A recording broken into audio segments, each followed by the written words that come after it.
നമസ്കാരം. ഇന്ന് ആദ്യമായിട്ട് വന്ന ഒരു ചെറിയൊരു ഏകദേശം ഒരു ഔട്ട്ലൈൻ കിട്ടിയിട്ടുണ്ട് അല്ലേ? എന്താ കിട്ടിയേ? എന്തൊരു പുതിയൊരു കൃഷിയാണ്. അപ്പോൾ കൃഷിയിൽ നിന്നും ലക്ഷങ്ങളും കോടികളൊക്കെ വരുമാനം ഉണ്ടാക്കാൻ പറ്റുന്ന ഒരു അവസരമാണെന്ന് മനസ്സിലായി. പക്ഷേ കുറേ സംശയങ്ങൾ നിങ്ങളുടെ ഉള്ളിലുണ്ട് അല്ലേ? ഉള്ളിൻ്റെ ഉള്ളിലുണ്ട്. അത് ക്ലിയർ ചെയ്ത് തരാമെന്നുള്ളതാണ് എൻ്റെ റോള്. ഓക്കെ, അപ്പോൾ നിങ്ങൾക്കുള്ള സംശയങ്ങൾ ലാസ്റ്റിൽ ചോദിക്കാം. പക്ഷേ ത്രൂ ഔട്ട് ഞാൻ പറയുമ്പോൾ ചിലപ്പോൾ ഡൗട്ട് ക്ലിയർ ചെയ്യുന്നുണ്ടാവും. ഇല്ലെങ്കിൽ കഴിയുമ്പോൾ എന്നോട് ചോദിച്ചാൽ മതി, ഞാനത് ക്ലിയർ ചെയ്യാം. Okay, yes. ലോക്ക് ചെയ്തു. ഒരു ചെയർ കൂടെ ഉണ്ടല്ലോ, പുതിയ ആളുണ്ടെങ്കിൽ എടുത്തിരിക്കും. ഫസ്റ്റ് ഒരു ചെയറാണ് ബാക്കിയുണ്ട്. നമ്മൾ സാധാരണ ഹൈവേ ഗാർഡൻ ഹോട്ടലിൽ വെച്ചാൽ ചെയ്യാറ്. അവിടെ 1000 പേരുള്ള സീറ്റിംഗ് ഉണ്ട്. ഇന്ന് ചെറിയൊരു ബുദ്ധിമുട്ട് അവിടെ സംഭവിച്ചു. അവിടെ വേറെ ഞങ്ങൾ ചെറിയൊരു അപാകത വെച്ചു, അതുകൊണ്ട് ഇങ്ങോട്ട് മാറ്റി ചെയ്തു. അപ്പോൾ എന്തെങ്കിലും ബുദ്ധിമുട്ടുകൾ നേരിടുന്നുണ്ടെങ്കിൽ തൽക്കാലം ഒന്ന് ക്ഷമിക്കാം.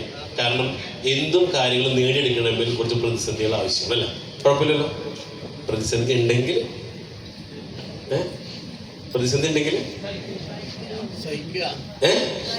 അങ്ങോട്ട് സഹിച്ചോളാം. യെസ്. അപ്പോൾ പറഞ്ഞു, ഞങ്ങൾ കഴിഞ്ഞ 25 വർഷം കഴിയാണ് ഞങ്ങൾ ബിസിനസ് തുടങ്ങിയിട്ട്. ഏകദേശം 5 കമ്പനികൾ മാനേജിങ് ഡയറക്ടറാണ്. 6ാമതൊരു കമ്പനി കൂടിയിട്ടാണ് പുതിയൊരു കമ്പനി തുടങ്ങിയത്. മാത്രമല്ല, ഇന്ന് കഴിഞ്ഞ ജൂൺ 5-ാം തീയതി സെൻട്രൽ ഗവൺമെൻറ്റിൻ്റെ കേരളത്തിൻ്റെ ഒരു അതോറിറ്റി ആയിട്ട്, ട്രേഡ് കമ്മീഷണറായിട്ട് പുതിയൊരു പോസ്റ്റ് കൂടി കിട്ടിയിട്ടുണ്ട്. അപ്പം ഇത് മുന്നോട്ടേക്ക് പോകുമ്പോൾ നിങ്ങൾക്കറിയാം, ഇതിലുള്ള നിയമങ്ങളിൽ എന്തെങ്കിലും മാറ്റം വരുത്തി കഴിഞ്ഞാൽ അത് എന്തെങ്കിലുമൊക്കെ ഗവൺമെൻറ്റിൻ്റെ അണ്ടറിലിരിക്കുന്ന കാര്യങ്ങളാണ്. കാരണം ഇന്ന് ലോകത്തിൽ ഏറ്റവും കൂടുതൽ വിൽക്കാൻ ബുദ്ധിമുട്ടുള്ളൊരു സാധനമാണ് ഭൂമി. അതോടൊപ്പം തന്നെ ഏറ്റവും കൂടുതൽ സമ്പന്നനാവാൻ പറ്റുന്ന ഒരു കാര്യം കൂടിയാണ് ഭൂമി. അപ്പോൾ ഏറ്റവും ബുദ്ധിമുട്ടാണ്, അതോടൊപ്പം തന്നെ പെട്ടെന്ന് സമ്പന്നനാവാനും പറ്റും.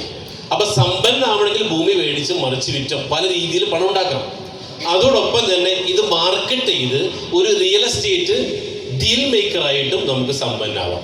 പണം ഉണ്ടെങ്കിൽ ഇൻവെസ്റ്റ് ചെയ്ത് അതിന് ഡബിൾ ആക്കുകയും ചെയ്യും. പണം ഇല്ലെങ്കിൽ ഒരു ഡീൽ മേക്കർ ആയിക്കൊണ്ട് നമുക്കും സമ്പന്നനാവാം. ഓക്കെ, അപ്പം ഇതൊരു സമയം ഇപ്പോൾ 12 മണി. എത്ര മണിക്ക് ലഞ്ച് കഴിക്കണം? 2 മണി.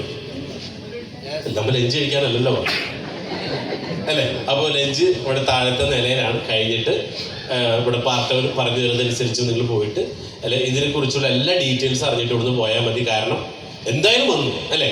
അപ്പം ഇന്ന് നിങ്ങൾ വന്നു, നിങ്ങളൊരു വിലയേറിയൊരു ദിവസം ഇന്നിവിടെ കളയാണ്. അപ്പം നിങ്ങൾക്ക് ഒരു 1:30-ക്ക് ശേഷം അല്ലെങ്കിൽ 2 മണിക്കുള്ളിലായിട്ട് ഈ പ്രോഗ്രാം കഴിയുമ്പോൾ 2 തീരുമാനങ്ങൾ എടുക്കാം.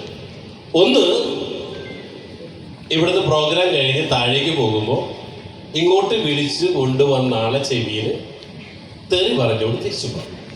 കാരണം എന്താ?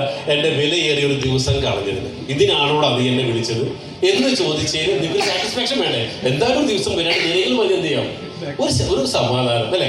അല്ലെങ്കിലോ ഇത് ഇഷ്ടപ്പെട്ടെങ്കിൽ നിങ്ങളെ വിളിച്ച ആൾക്ക് ഒരു ഷെയ്ക്ക് ഹാൻഡ് കൊടുത്തുകൊണ്ട് ഞാനും ഉണ്ടെന്ന് പറഞ്ഞ് ഷെയ്ക്ക് ഹാൻഡ് തരാം.